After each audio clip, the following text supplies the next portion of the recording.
Badan Pengawas Tenaga Nuklir Bapeten menerima permohonan persetujuan evaluasi tapak milik Thorcon Power Indonesia untuk pembangkit listrik tenaga nuklir yang akan dibangunnya. Evaluasi tapak berlokasi di Pulau Klasa, Bangka Belitung, dilakukan untuk menganalisa berbagai peristiwa terhadap keselamatan instalasi nuklir tersebut. Bapeten menerima permohonan persetujuan evaluasi tapak PT Thorcon Power Indonesia untuk pembangkit listrik tenaga nuklir TMSR 500. PLTN ini akan menggunakan energi terbarukan yakni thorium atau dikenal nantinya dengan PLT thorium.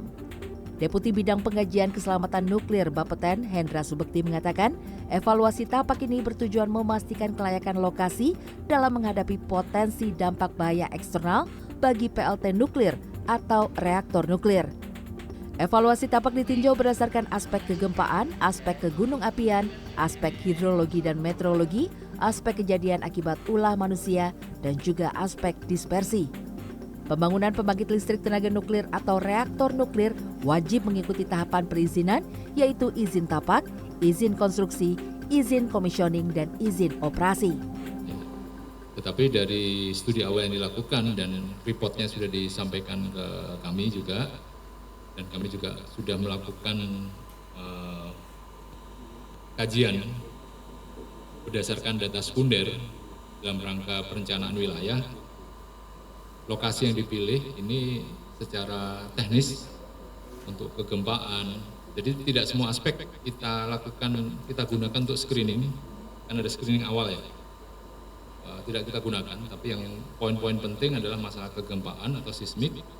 Kedua adalah kegunung apian, yang ketiga adalah masalah bahaya tsunami, termasuk nanti ada likuifaksi dari lokasi. Ini yang sudah kita kaji dari berdasarkan data sekunder atau laporan atau peta seismik dari Kementerian Geologi. Thorcon Power Indonesia menjelaskan akan memenuhi semua perizinan yang diatur dalam peraturan pemerintah maupun peraturan Bapeten yang tertuang dalam Rencana Usaha Penyedia Tenaga Listrik RUPTL, termasuk memenuhi analisa dampak lingkungan. Dengan target operasi di tahun 2032, Thorcon berharap bisa mulai membangun konstruksi PLT nuklir thoriumnya dalam 3 atau 4 tahun ke depan.